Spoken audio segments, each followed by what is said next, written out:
Caros doutores, bom dia, boa tarde, boa noite. Aqui estamos para tratar da terceira Constituição do nosso país, a Constituição de 1934. Queridos alunos, queridos doutores, a Constituição de 1891, a segunda Constituição do nosso país, ela perdurou até a Revolução de 1930, que pôs fim ao regime da denominada República Velha. Então, de 1891 até 1930, nós tivemos a denominada, como eu já falei, República Velha.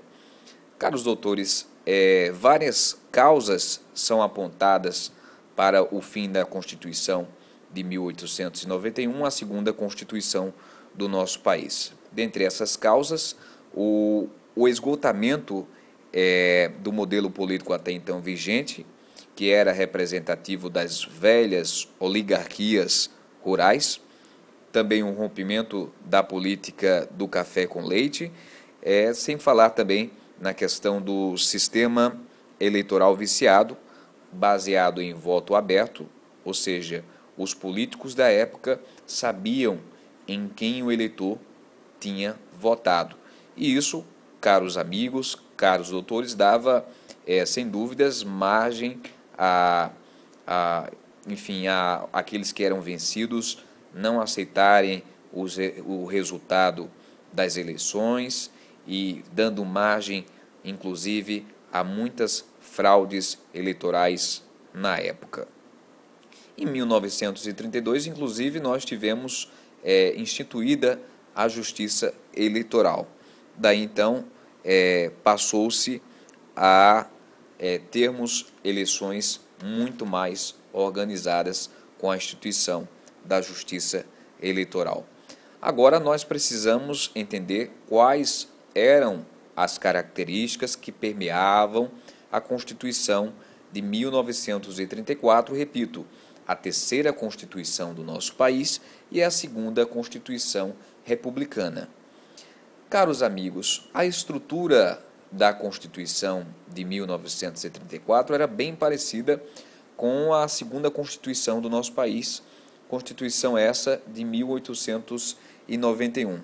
Então, a Constituição de 34, ela manteve a Federação e a República como forma de Estado, manteve a Federação e a República como forma de Estado, né, presidencialista, o regime presidencialista, sistema de governo presidencialista.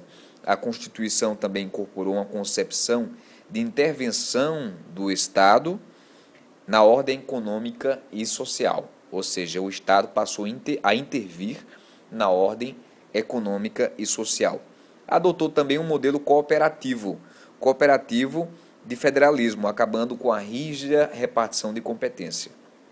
Ou seja, caros doutores, lá na Constituição de 1891, os Estados-membros tinham uma autonomia.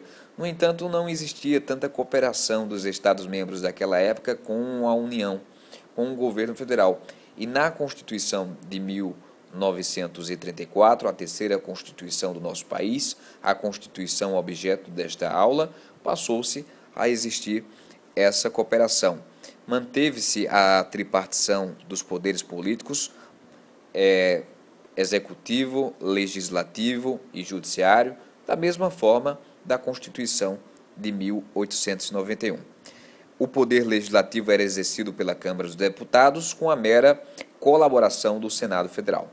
Então, na Constituição de 1934, quase o Senado Federal, meus amigos, passou a não existir. O poder legislativo era exercido quase que de forma exclusiva pela Câmara dos Deputados, apenas contando com a mera colaboração do Senado Federal. Ou seja, praticamente um sistema unicameral.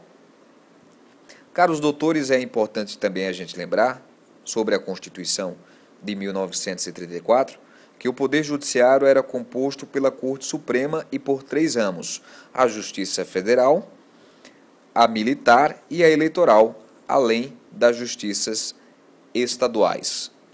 Constitucionalizou também a Justiça Eleitoral, que, como eu já falei, que foi criada no ano de 1932, com competência privativa para o processo das eleições, como uma forma de moralização do processo eleitoral. Ou seja, a Justiça Eleitoral, instituída no ano de 1932, passou a moralizar o processo eleitoral em nosso país. Também a instituição da Justiça do Trabalho. Isso mesmo, a Justiça do Trabalho, meus amigos, caros doutores, estudantes, foi instituída também na Constituição de 1934.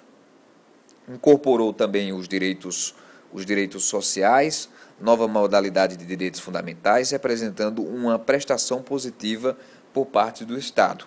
O Estado passou a garantir a questão da aposentadoria, do salário mínimo, da jornada de 8 horas de trabalho, do repouso semanal, da licença maternidade, dentre outros direitos que, sem dúvidas, foram de grande relevância e de grande importância.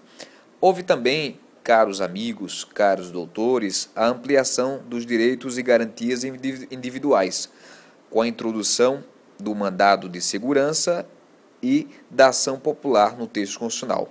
O mandado de segurança é um instituto jurídico próprio do direito nacional. Trata-se de uma decorrência da doutrina brasileira do habeas corpus, construída a partir da vigência da Constituição de 1891, com fundamento em Rui Barbosa, o baiano, o jurista Rui Barbosa, que sem dúvidas deu uma contribuição para a segunda Constituição do nosso país, que foi a Constituição de 1891. Então, notem que realmente foi, sem dúvidas, uma Constituição de grande importância. Um aspecto fundamental que eu gosto de lembrar da Constituição de 1934 é que garantiu a extensão constitucional do direito de voto às mulheres. Ou seja, as mulheres em 1934 passaram a ter o direito constitucional de votar. As mulheres passaram a votar a partir da Constituição de 1934. Então, notem que a estrutura da Constituição de 1934 era quase a mesma da Constituição de 1891. Caros colegas, falamos nessa aula sobre a Constituição de 1934, a terceira Constituição do nosso país, a segunda Constituição republicana do nosso país. Na próxima aula, falaremos sobre a Constituição de 1937. Até lá e bons estudos a todos.